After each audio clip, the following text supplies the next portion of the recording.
Django here, and I'm bringing you a very aggressive Loki build order guide plus gameplay. Yes, I read all my comments and you guys suggested I should post the build order guides with some actual gameplay. So let's get started. So here we are in the build. Really important, your first villager should be not a gatherer, it should be a dwarf. One of your 3 starting gatherers should build 2 ox carts and the other 2 should be sent on to hunt. In this case we have giraffes, but no matter what hunt you have, send them on there. Your berserker should make a house and then be scouting forward and scouting the map. So now there is the dwarf, and this dwarf is villager number 4. So in this build I will be yet again using villager numbers to make it more easy for you. So this is number 4 and this dwarf will go on to gold. Once that ox cart is finished, send it on to gold as well, so the dwarf mines gold efficiently. The other ox cart should be sent onto wood with that gatherer. And now, as you can see, berserker goes forward and scouts the map. Number 5 that already come out now of the TC and number 6 should be sent on to hunt as well. And then number 7, you can already see me queuing it here, will be yet again another dwarf sent onto gold.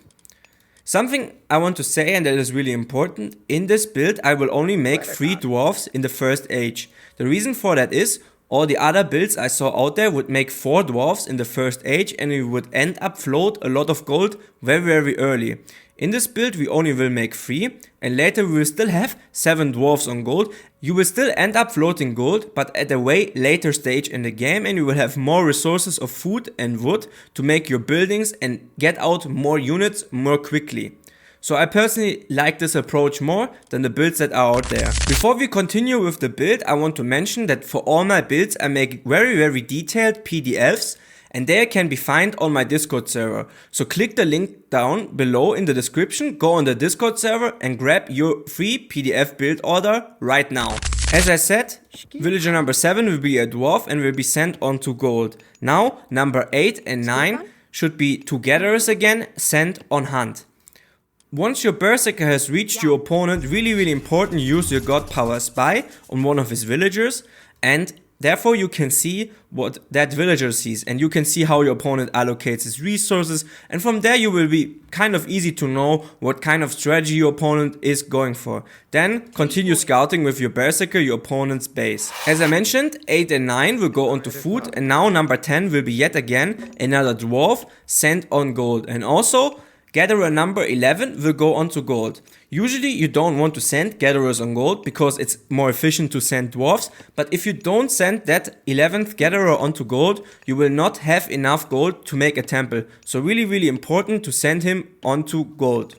And as you can see me here, I actually made the mistake trying to send it onto food. Now I realize it, switch it back onto gold. Just a minimal inefficiency, but it still will be good enough to make my temple. And as I said, we're gonna play aggressive, so we're gonna establish a forward base here. In this case I chose this position because there's right away a relic here and a TC. I saw some hunt in the back, so I make my temple here. Perfect position in my opinion, close to the enemy base, really easy to push him in. I can get to this hunt really quickly as well, and with that temple I secure all or the whole part here behind me. All that part behind me on the map, it will be secured for the temple because it will be so hard for my opponent to pass through here and get to access to this part of the map just because my buildings will be here. So for me, I already lock up a whole part of the map.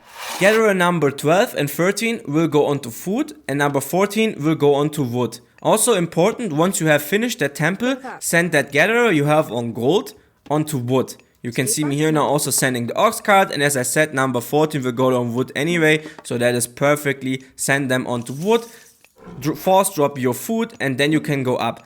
In this build, I choose to go up through Forseti, and I'm gonna explain later why, but to be honest, if we look at the Loki tech tree, you could also go up through Heimdall and use Undermine. It's really great as well. I personally like for the strategy Forseti and the Healing Spring more.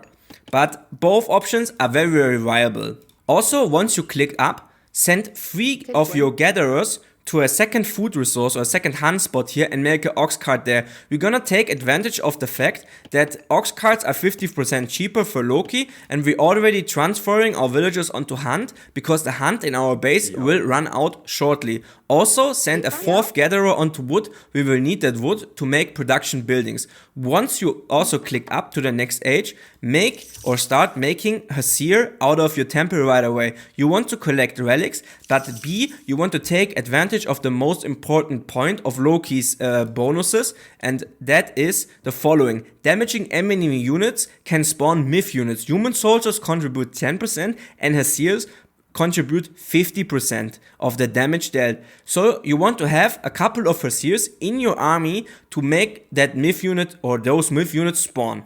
Again, the Berserker is still scouting the map. Now I find 2 more relics really nicely. I will grab both of them. Also, once you will be up in the next age, you are gonna start making your dwarfs onto gold. You will make dwarfs until number 18. So here I have 3 dwarfs now, number 18, so this will be 4 more dwarfs. So in total you will have 7 dwarfs on gold, and after that you're just gonna continue make gatherers, and I would suggest you to send those gatherers onto second hunt resources here, or in this case you could also go up here. I will later in this build go up here with my gatherers. Now we are up in the next age, we get the troll and we get access to the healing spring.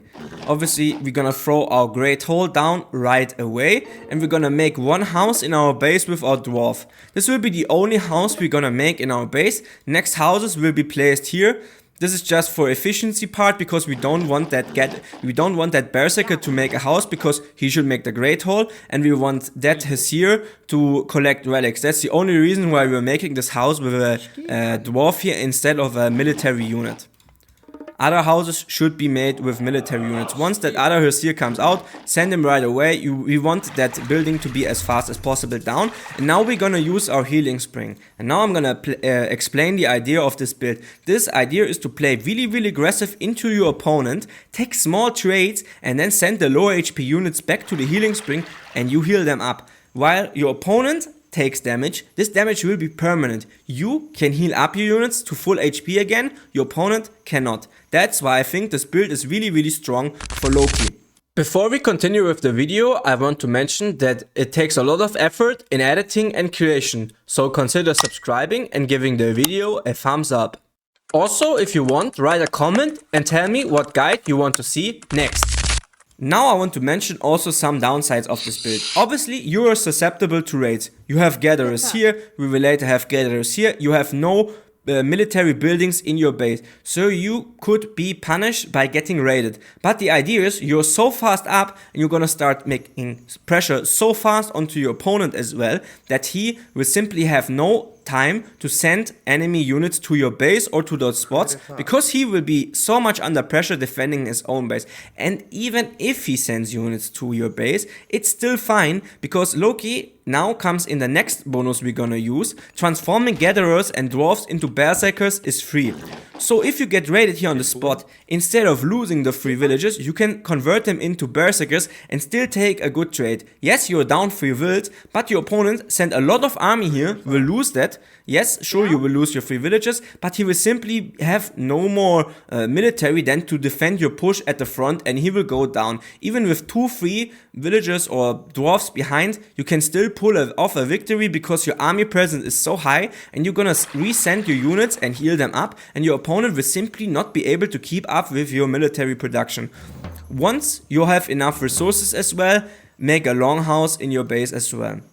Don't get any eco upgrades, really important, don't get them. We want to put all our resources into our military and be as aggressive as possible. Once the Great Hall is completed, also start making Hesir from your Great Hall. The reason why you should make Hesir is a really easy one. Hesir costs 80 food and 40 gold. If you start making raiding cavalry right away, you will not have enough gold to make the dwarves, the 7 dwarves we need onto gold. Once you have the 7th dwarf onto gold and you start making gatherers, you can also start getting raiding calf. But if you get raiding calf too early, you will not have enough gold to make dwarfs, the 7 dwarfs on gold.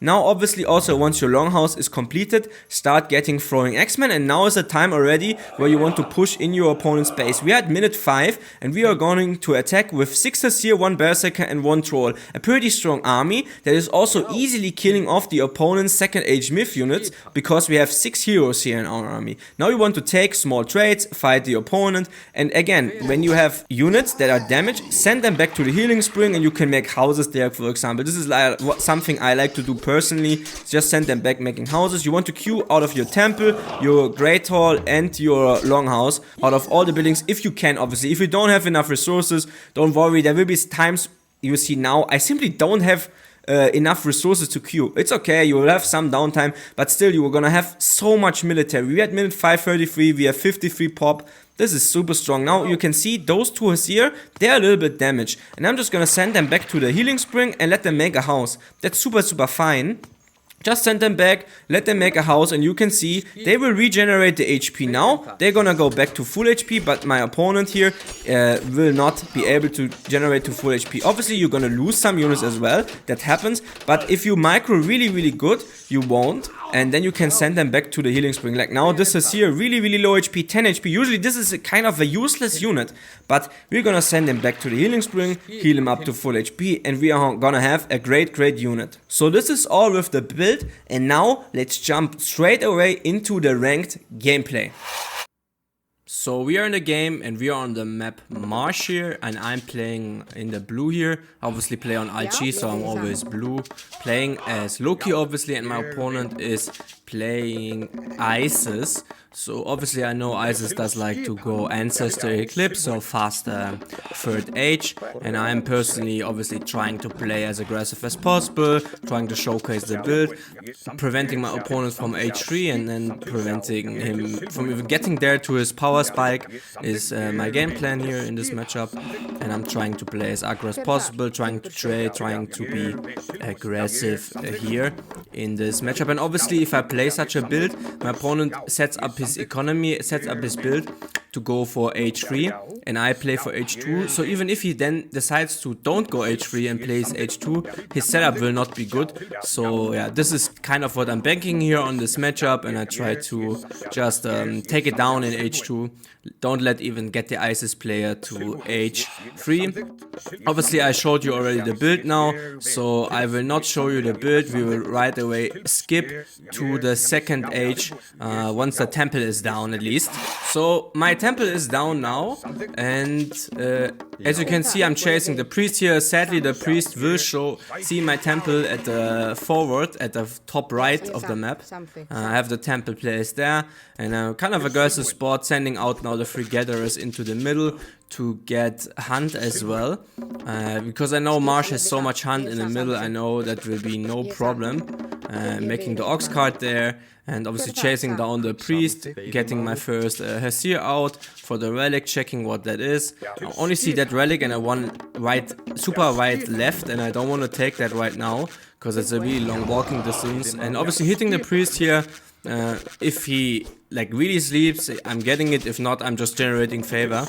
So I'm simply fine with both here at this stage. Going up through for Seti as the build is planned. And now starting to make the dwarfs, getting the house down, same as in the build as well. Troll is out now, getting the great hall here, and just trying to play as aggressive as possible. And I confirmed my opponent, also still H1, is trying to play for that fast heroic age as I thought. So I'm just gonna try to play max aggression, and I'm gonna place an even more aggressive healing spring. I think in this game my healing spring was even too aggressive. I should have placed it a little bit more defensive, but I went full out aggression. It even changes hands during the game because the opponent decides to stay in H2 and fight off my aggression, but I later recapture it again. So be really careful with your healing spring placement. I think in this game I went a little bit too YOLO, but yeah, I tried to play as aggressive as possible for you guys to show off the build in its strengths. And usually I would not go right away now and would wait a little bit for more military, but since I know my opponent is still H1, I still try to push in even with 2 here and that one troll. Just try to get him off of the chickens, like disrupt his eco balance a little bit, just make it as annoying as possible for my opponent.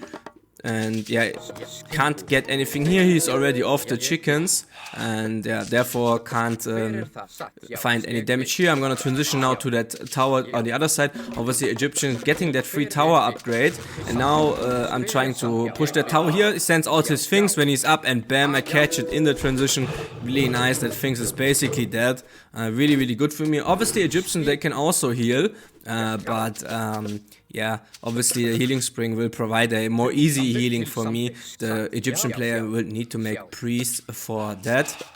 And I even had to make another dwarf here, as you can see, because I had just simply too much gold and not enough food. So don't be scared just to make an extra dwarf and send it onto food if that happens. I'm sending one here back here in case the thing still goes to my base, just to be extra safe and not get raided. I'm deciding to push the tower here because I want to take it down, and I'm getting the healing spring, and I'm trying to get a tower while I'm getting healed. That's why I went for such an aggressive healing spring, to push this tower to get access into his base and push him off of berries. Misselecting here the berserker, and I'm getting a seer instead, so I lost 1 unit here. Really bad micro here from here, but just happens. Misclick for me here, setting now back that throwing X-Men, and I'm not losing them. Look, like, yes, then yeah, I lose another one here. I didn't even notice that in the game. That's really bad. My opponent gets now his god power to get more gold, so I shouldn't have lost that here. That was really bad. That should not happen, but still I get the forward healing spring, and all the damage is almost healed up yet again. So I have full HP units. I'm trying to send the raiding cav now around to his base and try to push him, and will use my other units to play at the front. So I split up my army here, and I think in this case this is a bad idea, because my healing spring is at the front, and I want to just play from the healing spring onto his base, and I'm giving him a leadway to actually attack me. So yeah, this was not the best strategy here, in my opinion, to opt for the healing spring. I now look 1 second away, my opponent is attacking me, and yeah, I take a bad fight. My raiding cav, I should have sent it now back onto those priests. I make a mistake here, just a decision making mistake. I'm sending it onto his gold, trying to raid, and now I'm losing the healing spring. I have to kite back here now. Obviously I'm killing some villagers there, but I think it's just simply not worth kill free for villagers. I'm losing all my army, and this is probably a pivot point where I could lose the game. Obviously I'm getting a nice raid and all, but I think overall that's just simply not worth it. And here I also have a hotkey mistake still, something I need to fix. When I'm playing, sometimes I build buildings instead of using army formations, but not the end of the world. The fight is still okay-ish for me, but I think if I had that raiding cav with my initial army, that fight would have been even better. Now I'm just trying to fight here, but obviously I should have waited for the Hesir that come in now, then the fight would have been easier for me. I now lost my healing spring, so actually really bad like position for me, losing that healing spring. I'm going more on gold because I noticed my opponent has multiple barracks, so I wanted to add in obviously more throwing X-Men. That's something really important, if you notice that. And now my premier goal is to recapture my healing spring, and from there I can continue pushing. Also now I can get eco upgrades, because I know I will be staying prolonged in H2, so getting eco upgrades now makes kind of sense. Husbandry, one of the good ones. Also now collecting yet another relic. I just saw it on the way and thought, okay, I still need to rebuild army, I can pick it up. What is really nice, my opponent the whole time is on picks now, as you can see, and I'm out on the map taking hunt, taking all the resources, and my opponent has to play max defense while I can play max offense. Yet again he's trying to push my healing spring, but I'm getting the heals now in, and for him fighting under that healing spring is really not nice to him. It's just an ugly spot, and he needs to push out, like he can't stay always in his base because his gold is about to be depleted. Now here, really nice micro move for me, pulling the troll back, and all those priests run forward without attacking anything, and now getting cleaned up by the throwing X-Men, while I don't lose my trolls, while I continue get healing, I take all of these things, and then this is really the pivot point of the game. This fight is so good for me. I clean up his whole army, I still have the forward position, I'm the whole time on hunt, being really efficient, having forward building, so I'm reinforcing really fast, and my opponent is fighting under that healing spring, and also get a free myth unit now as well. So now Loki comes into whole effect and the strength of the build. I over pushed a little bit, but here you can see the build full effect. Now I kite back, I see a lot of my units are low, back to the healing spring, get in the heal, even while we're fighting now. Obviously I can't run away because I need to stay at the healing spring, but I'm all during that whole fight, my units are healing, and that makes such a gigantic difference. Like, he even sends his Pharaoh now, but always kite back the myth units, and the Pharaoh and the priests run into my units, and yeah, he's now like getting like trapped in his space, can't escape. Every unit gets pushed. You can see him on the left being on berries as well. So bad for him being on those berries for him, and he even gets pushed off of them. So now he's like kind of at a point where he doesn't have any food anymore. No food, and his gold mine is about to run out as well. He's completely trapped in his base, and I'm just chilling at my healing spring and healing up my units. Full HP back again almost with all of them. Now getting an armory here at the front, and trying to get also some armor upgrades. You can see him now move to the left. I noticed that as well, and the reason why he's moving to the left is because of the gold mine. I knew that. Like, I knew he was going to that gold mine there. I sent my raiding cavalry already over because I'm trying to get a pincer move, main army from the top and raiding cavalry from the left here. That was my idea. Obviously I know he sees me, but I didn't care. Like, he has to go. He has no gold anymore, I know that, so he has to go. Obviously I run a little bit out of gold because I didn't send my dwarves to the next gold mine, but getting the fight here now on and raiding cav from the back here. I knew I would win that fight, and I already could kite back to the healing spring, so I decided to send my raiding cav onto his villagers. Yet another myth unit spawns for me, and GG.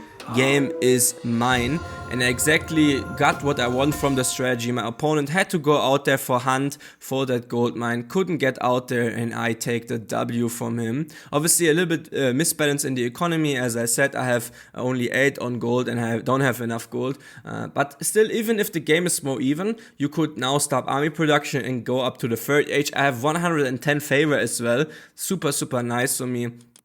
And you can see timeline wise, I'm always more military, more resources. Civilian units are almost the same, killed a couple, but that's it. But the military fights just go in my favor as longer as they go, because I have that healing spring in the back healing me up. Even like resources look pretty even, but yeah, just units killed 65 to 36, just fights in my favor, and my opponent like hesitating a little bit, taking bad fights into that healing spring, and I'm getting the W.